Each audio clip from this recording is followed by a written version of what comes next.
Halo teman-teman, ini ada lagi berita mainstream yang sudah mulai nyenggol-nyenggol mengenai Cortex nih teman-teman ya. Akan gua kasih lihat ke teman-teman, ini langsung dari channel New Asia ya. Channel New Asia loh ya, ini adalah berita yang sangat mainstream, berita multinasional ya, multinasional yang sudah mulai ngebahas Cortex. Tetapi yang bahasa Indonesia, coba kita lihat, gue langsung share nih ya. Nah, ini dia CNA ya, CNA Indonesia, luar biasa ya. Channel New Asia, Cortex bermasalah, apa penyebabnya? Luhut minta Prabowo lakukan audit ya. Berbagai permasalahan dilaporkan mulai dari nggak bisa login, gagal input data, hingga keterlambatan memproses transaksi. Ketua DEN, Pak Luhut yang terhormat ya, meminta Pak Prabowo melakukan audit terhadap sistem Cortex ya. Sistem pajak baru ini digagas oleh DJP masih menghadapi banyak kendala sejak diluncurkannya, mesti sudah memakan biaya 1,3 triliun, anjrit. Sejak diperkenalkan secara bertahap ya, Cortex sering mengalami gangguan. Berbagai permasalahan dilaporkan. Ada nggak bisa login, gagal input data, verifikasi email dan nomor telepon nggak bisa tersimpan, error transaksi dan faktur pajak, terlambat lapor, terlambat bayar, nggak bisa proses transaksi, bla bla bla bla bla. Sebanyak dan sekacau itu teman-teman ya. Kemudian nama tidak muncul, bikin bikin NPWP aja susah sekarang teman-teman ya. Bikin NPWP aja susah. Luhut menilai audit diperlukan untuk mengidentifikasi penyebab permasalahan sistem ini, bla bla bla ya. Kita sudah tahu teman-teman ya, sudah kita nonton ya. Cortex ini harus dipercepat. Masa sudah 10 tahun belum jadi? Gua nggak ngerti nih maksudnya apa ya. Padahal kan Cortex baru 5 tahun ya atau 4 tahun gitu ya. Luhut menegaskan bahwa transparansi dan evaluasi menyeluruh sangat penting agar efektivitas pengelolaan perpajakan dapat meningkat. Pertanyaan gua, transparansi dari mana, Pak? Sri Mulyani rapat kita nggak boleh nonton. Surya Utomo rapat kita nggak boleh nonton, Pak. Padahal rapatnya di DPD dan DPR. DPR kan perwakilan kita, Pak. Perwakilan rakyat, rapat dengan menteri. Kita nggak boleh tahu isinya, Pak. Bagaimana tuh, Pak, bisa transparan, Pak? Coba Pak Luhut. Bagaimana Pak Luhut bisa transparan? Meeting dengan DPR, perwakilan kami. Rapatnya sudah dibuka dan terbuka untuk umum. Tapi di tengah-tengah rapat dihentikan dan ditutup untuk umum. Bagaimana itu, Pak? Cerita dari mana itu bisa begitu, Pak? Pak Luhut, Pak Luhut. Tolong dong, Pak. Kita harus bertanya, kenapa tes rasio bla bla bla kata Pak Luhut ya. Jadi Pak Luhut aja teman-teman menggunakan metode no viral no justice. Dia aja harus sampai mempublis ke media massa, mempublis secara umum mengenai kekacauan konteks ini sampai ngomong masih ke Prabowo. Padahal kan dia tinggal telepon aja ya. Tinggal telepon Pak Prabowo ya kalau mau ngapa-ngapain ya. Dia tinggal telepon Bu Sri Mulyani ya kalau mau mengkritik ya. Tetapi dia ungkapkan secara umum. Supaya apa? Supaya dibakar di media massa termasuk CNN ya. CNN bisa ngebakar mengenai konteks ini coba. Dan termasuk gua ya, tentu saja ya. Gua adalah orang yang khusus di bidang pajak ya. Tentu saja kita akan menginformasikan kepada publik gitu. No fear no justice. Pak Luhut aja sampai menyerah sampai metode ini dilakukannya. Ini pendapat ahli ya, implementasi terburu-buru dan masalah teknis. Ekonom Fakultas Ekonomi dan Bisnis ya UGM dari Pak Rijah Jatu Winardi atau Ibu ya, SE, MSc, PhD, CFA menilai Cortex itu belum berfungsi optimal karena implementasinya terburu-buru tanpa persiapan matang. Gue sih bukan berpikir tanpa persiapan matang ya, jangan-jangan nggak ada persiapan. Pokoknya telepon aja CNS-nya, si LG-nya, "Bro, langsung laksanakan ya, duitnya sudah ada, jalan," gitu ya. Nggak ada persiapan, nggak ada blueprint, nggak ada perencanaan, nggak ada apa-apa. Kita nggak tahu ya ada apa enggak ya, nanti kita minta data-datanya, Maki sudah minta ya, kalau ada coba kita lihat bagaimana isinya. Ia mengidentifikasi 4 faktor utama penyebab masalah teknis ini, ada 4 luar biasa. Yang pertama, sistem ini belum siap menanggapi akses yang massal ya. Lonjakan traffic secara real time menyebabkan bottleneck pada jaringan dan memperlambat waktu respon server, membuat sistem sulit diakses. Oke, jadi gini Pak, ini omong kosong Pak. Kenapa omong kosong? Ini barang sudah dibikin sejak 4 tahun yang lalu atau 5 tahun yang lalu, ya. Nggak mungkin dong nggak kepikiran. Nanti kan wajib pajak ada jutaan orang ya. Kalau dia masuk bagaimana kita menanggapi traffic yang begitu luas? Nggak mungkin ini nggak terpikirkan. Ini pasti sudah dipikirkan, teman-teman ya, tetapi nggak direspon sama si oknum, nggak peduli si oknum. Pokoknya gua uang korupsi sudah gua amankan sekian, lu cuma punya budget sekian, silakan diproses. Nggak peduli si oknum ini, di Konoha, teman-teman ya, kalau di Wakanda, kalau di Indonesia nggak ada begitu ya, kalau di Konoha begitu.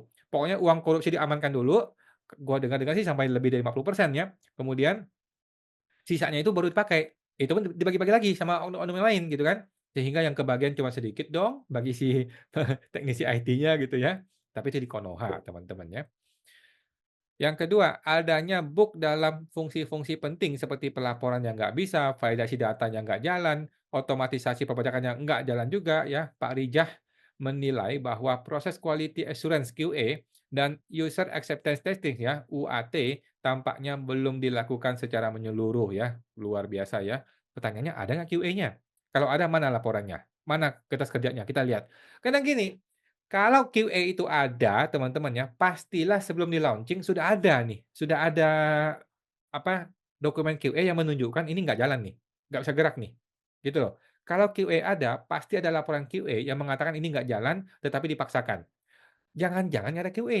Kalau nggak ada QA, artinya apa? Ya udahlah kita jalanin aja, pokoknya 1 Januari kita kita kita launching udah selesai, gitu ya. Begitu launching-nya error, pada pusing, gimana ngeberesinnya? Ini vendor udah kabur, vendor udah nggak dibayar, gimana dong? Nah, sedangkan sistem, IT-nya di-lock ya, vendor lock, di-lock oleh si vendor, kita nggak bisa ngapa-ngapain, kita nggak bisa ngubah coding, sehingga mesti bayar mereka lagi, panggil mereka lagi.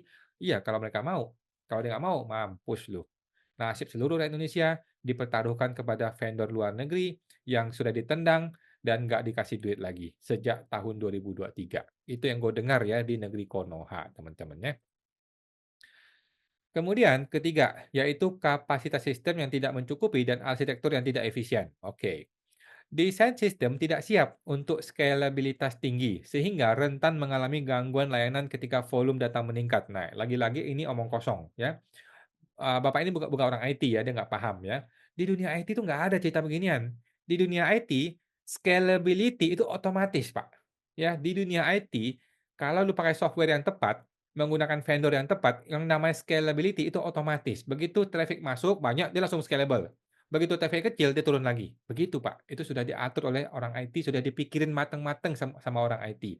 Tetapi, barang ini memang tidak bisa scalable, karena menggunakan database yang nggak beres, kemudian vendor yang nggak beres, kemudian percontohannya juga negara kecil yang jumlah orangnya sangat sedikit. Sehingga nggak terpikirkan oleh si oknum-oknum ini ya. Infrastruktur server untuk yang digunakan nampaknya belum dioptimalkan untuk menangani pemrosesan data dalam skala besar. Kita nggak tahu teman-teman ya, kita harus bongkar. Gimana cara kita bisa bongkar? Caranya adalah dengan masukin KPK ke situ. Kalau KPK bisa masuk, kita bisa bongkar. Kalau KPK nggak bisa masuk, goodbye. Dan yang terakhir adalah kelemahan dalam menggunakan COTS ya, Commercial Off the Shelf Software. Ini maksudnya adalah kita beli software yang sudah setengah jadi, yang sudah pernah dilaksanakan di negara lain, kemudian di-copy paste di negara kita gitu ya. Kotek dibangun dengan basis COTS yang hanya menawarkan solusi generik, sedangkan perpajakan Indonesia memiliki karakteristik unik yang memerlukan customization lebih lanjut. Nah, jadi gini teman-teman ya, di negara lain tidak ada tuh undang-undang diturunin ke PMK, terus PMK-nya bisa bikin norma baru, bisa bikin aturan baru, nggak ada. Cuman di negara Konoha ya teman-teman ya, ada undang-undang, turun ke PMK, PMK-nya bisa bikin norma baru, bisa bikin aturan baru yang melanggar undang-undang. Itu cuma ada di negeri Konoha teman-teman ya, di negara lain nggak ada. Makanya sistem software yang dipakai di negara lain mau dipakai di Indonesia nggak bisa, nggak nyambung. Loh kok bisa begini kata si orang IT.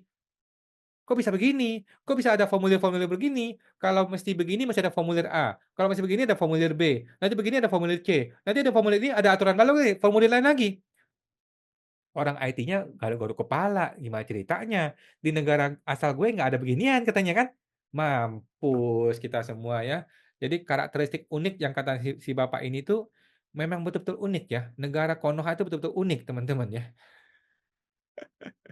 Seperti itu teman-teman ya. Jadi software ini sudah kacau sejak awal, tidak ada blueprint atau ada tapi kita belum dapat ya. Kita akan mintain blueprint-nya dan bagaimana perencanaan awalnya. Seperti apa sih yang diinginkan oleh si oknum-oknum ketika awal pertama kali dia mau bikin Cortex? Jangan-jangan tidak ada ide sama sekali, nggak ada rencana sama sekali, semua-semua mau digarap, pengennya sempurna, pengennya bagus, pengennya seperti Google, seperti Facebook, Meta gitu ya, tetapi menggunakan database abal-abal, menggunakan teknisi abal-abal, yang akibatnya hancur lebur kacau semua. Udah gitu teknisinya dipecat lagi di tahun 2023 ya, akibatnya nggak ada yang kerja sekarang. yang kerja orang internal, orang dalam negeri, nggak terbiasa menggunakan database itu, nggak terbiasa menggunakan bahasa coding yang spesifik di negara tersebut, gitu loh. Bukan bahasa coding yang universal seperti Python, kemudian Oracle, dan sebagainya. Begitu teman-teman ya. Negara tipu-tipu, negara Konoha ini memang sulit teman-teman ya. Memang Indonesia lagi gelap segelap-gelapnya saat ini. Oke, sampai jumpa, semoga terbantu.